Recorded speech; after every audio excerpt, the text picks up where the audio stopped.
This is DAB pumps. How do you change the anti-cycling setting on the EsyBox Mini 3? You hold down the mode, set, and up arrow buttons until you reach the technical assist menu.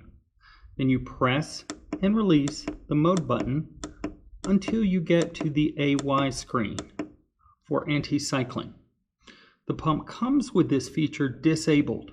That means the pump will not intervene no matter how much the pump is cycling. If you set the pump on enabled, the pump will go into alarm and shut itself down if it cycles more than 40 times in 1 hour. You'll have to clear the error before it will start again.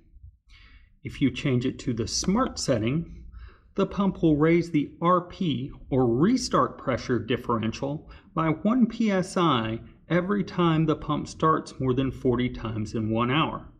This allows the pump to sense when it is starting too often and make itself start less often. Then you hit the set button to go back to the main screen. Thank you for watching.